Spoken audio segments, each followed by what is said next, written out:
Free audio post-production by alphonic.com.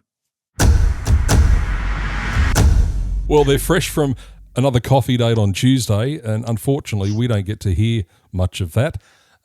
Probably for the best. Hello, boys. Morning, Sharky. Morning, Alpha. Morning, Bronchi, Sharky. Hello, world.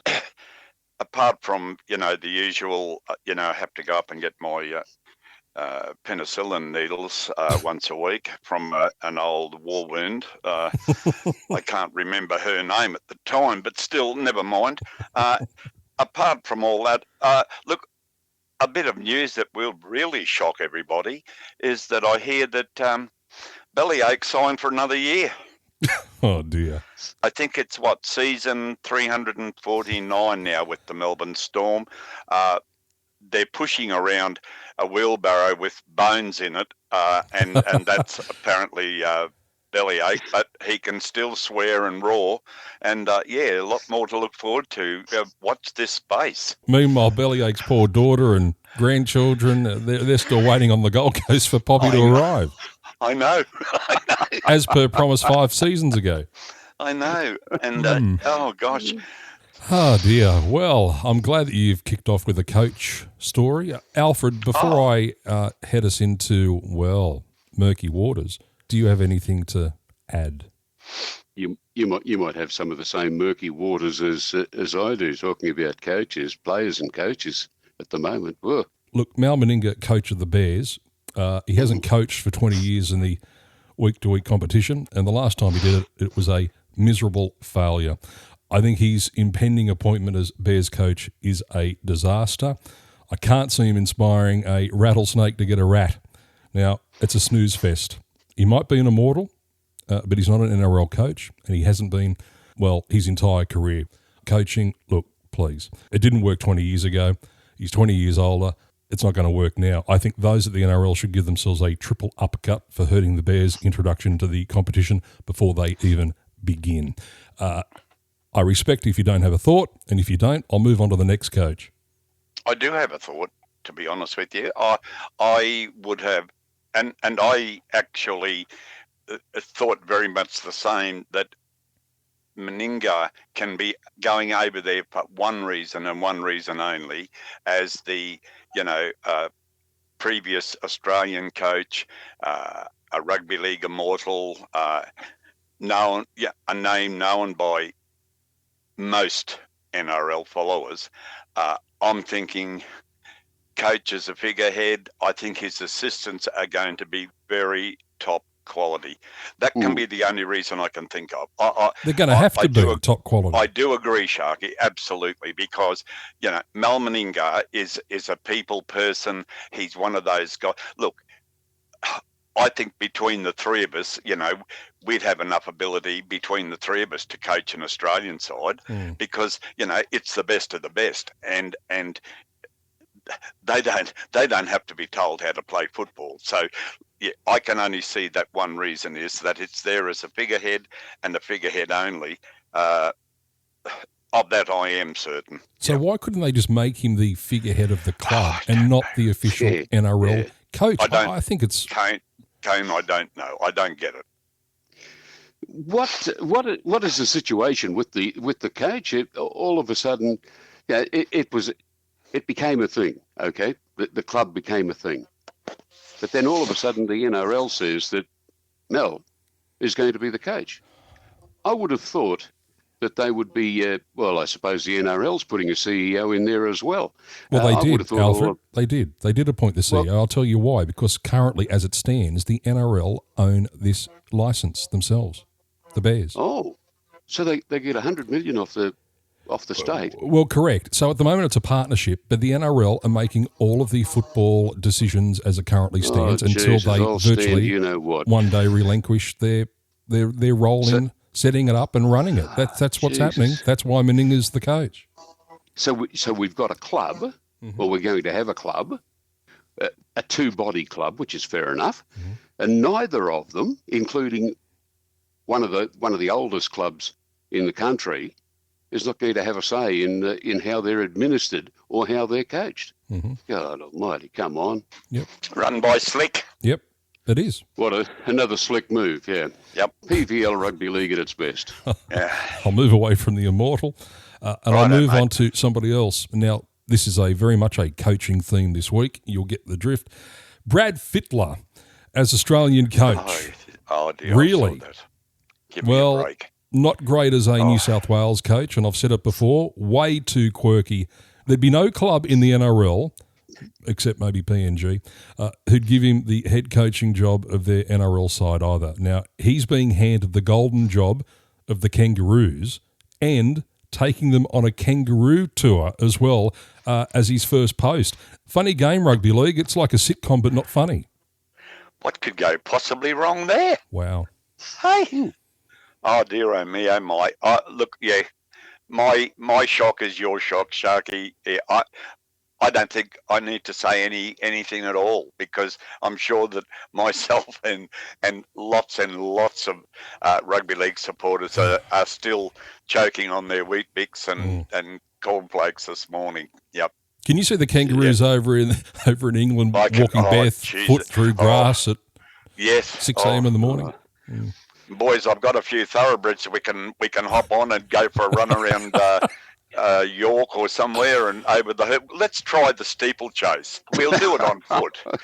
Well, they'll all come off the horses. Lots of earthing. Lots of earthing. I was going to say to you, Charlie, that at least they won't be riding horses over but different bloke. But yeah, I know. Yeah. I mean, come on. Look, great Same player. brain. Yeah. Great player. Oh, yeah.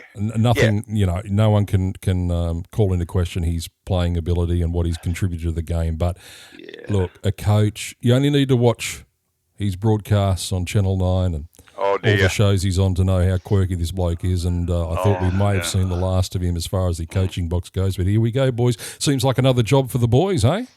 Yeah, it could be another one that Slick might have just had a foot in somewhere.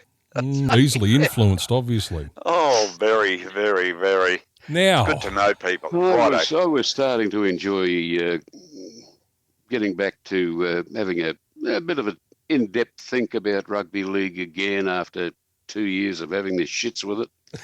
And welcome back, Alfie. Welcome back. Hey, and it's come. Yeah, see, you stuck your head out the window, and the wind was blowing in the other direction, Alf. Yeah, that's how you get your own back, mate.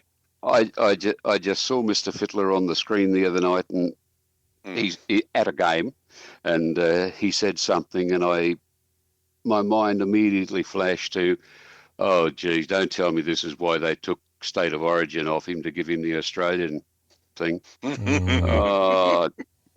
that was a wayward thought, and now it comes true. Oh, Jesus. Well, there you go. There's two coaches thus far that have failed the seal of approval from the podcast. You've nailed it, Sharky.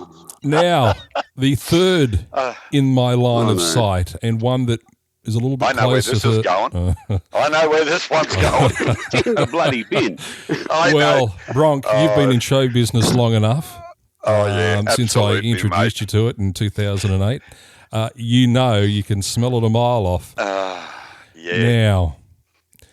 in our current mode of coaches this week, well, I'm not really having a particular dig at him. I'll say my piece and then you can respond in kind. Madge Maguire at the Broncos. Now, that board up there has rissoled 4 coaches in 7 years. They hire Maguire because the previous coach apparently was deemed too soft with the players. They wanted some steel in the coaching of them.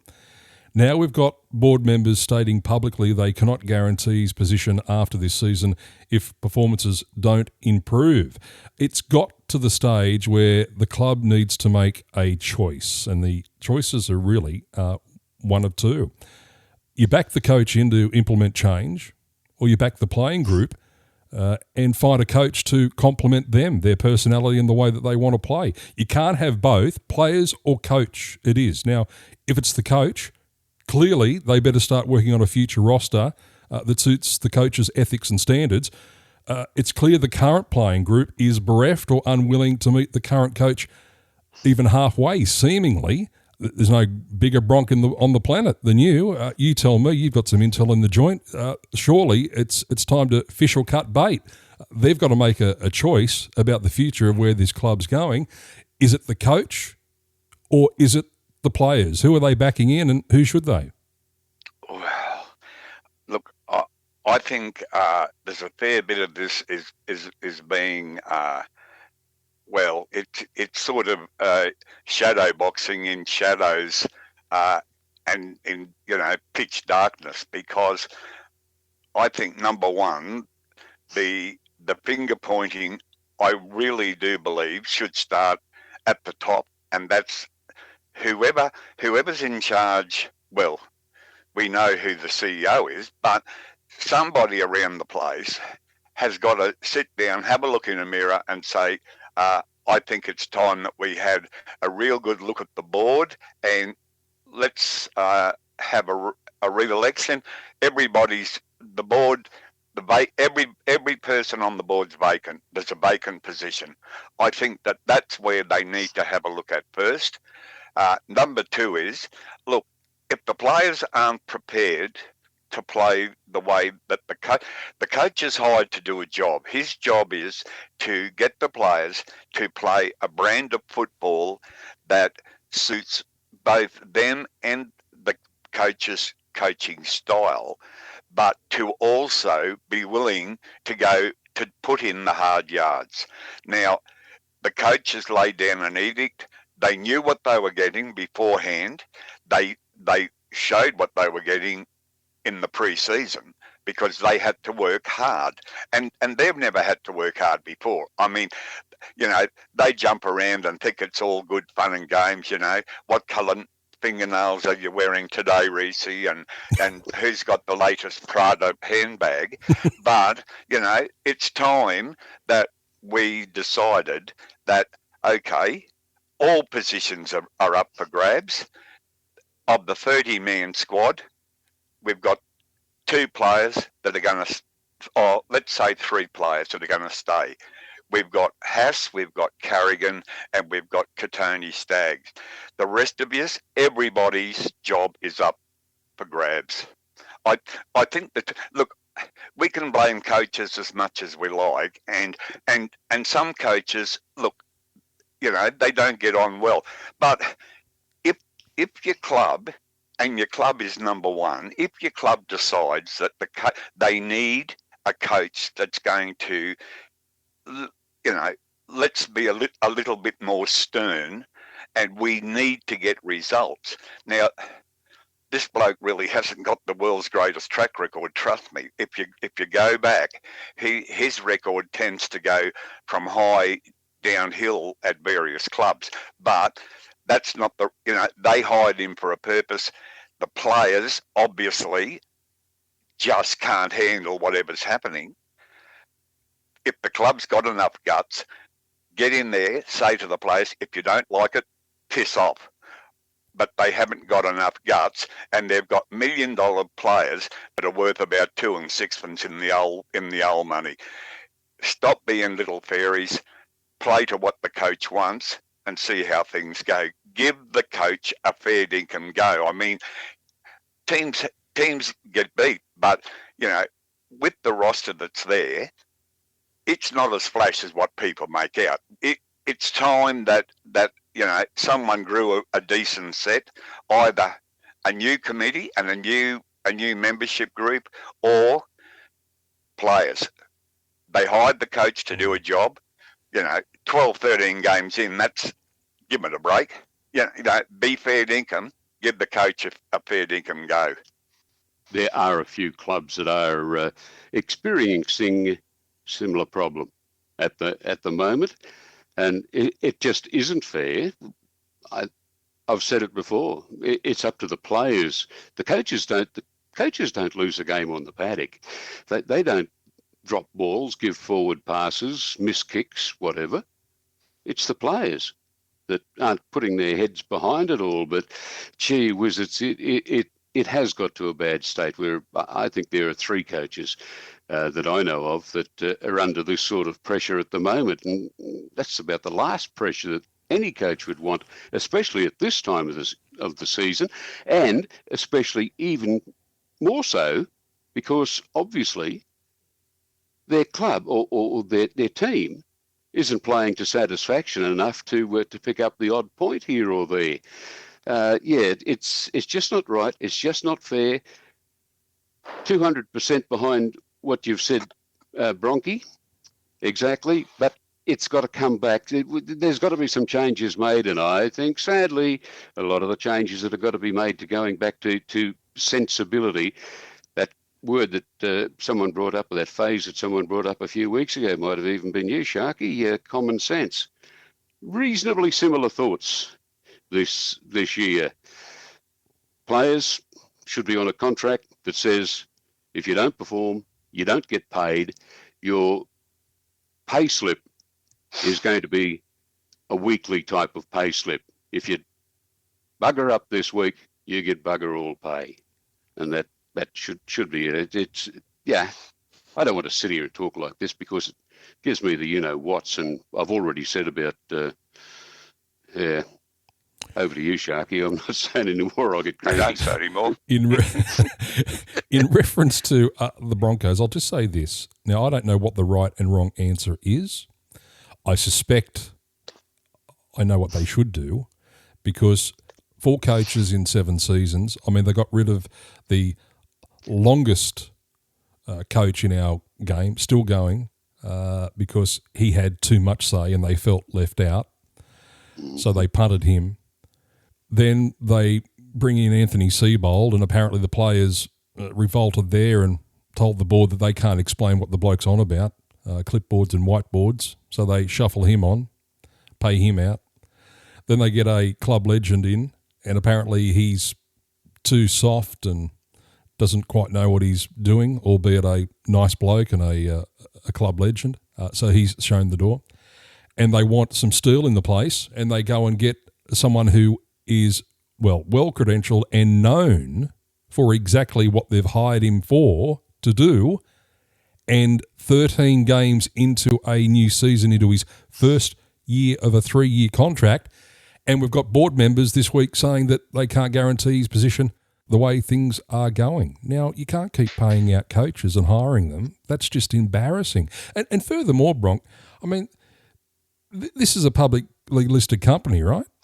Mm-hmm. Too true. At what stage do the people who are running the business get questioned? I mean, when's the next AGM? I mean, well, this is a good. That's what I say, mate. You know, they've got to sort of call all positions vacant, and yeah.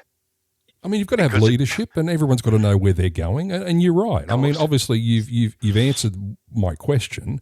It is time that the club decides whether they're backing the coaches in for the short to long term, and then adjust your roster accordingly.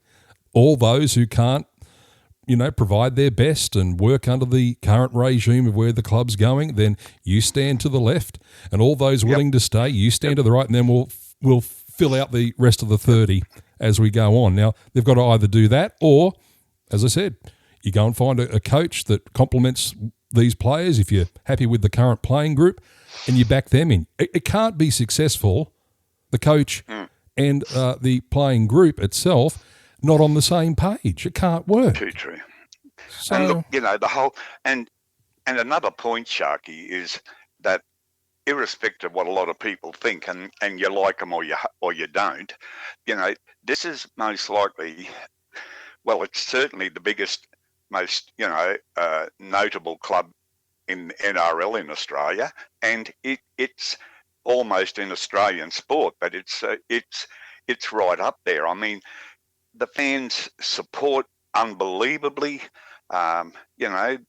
It's a wealthy club, but I don't know. It just seems like something went wrong. I think the point you're making is that I think we need a cross between Wayne Bennett and Alan Langer. That's what the players want. The players don't want someone that's too easy. They don't want someone that's too hard. It's almost like the 3 bloody bears, isn't it? Who's been sleeping in my bed? Well, you can't have your cake and eat it as well. So, an old saying, but very true on that behalf. And yeah, something needs to happen and happen very quickly. They want to have people in there that are willing to have a go, and it's not happening. So, yeah, look, we could talk all day about this one club, and, you know, it hurts me to do it, but it's true. Free audio post-production by alphonic.com.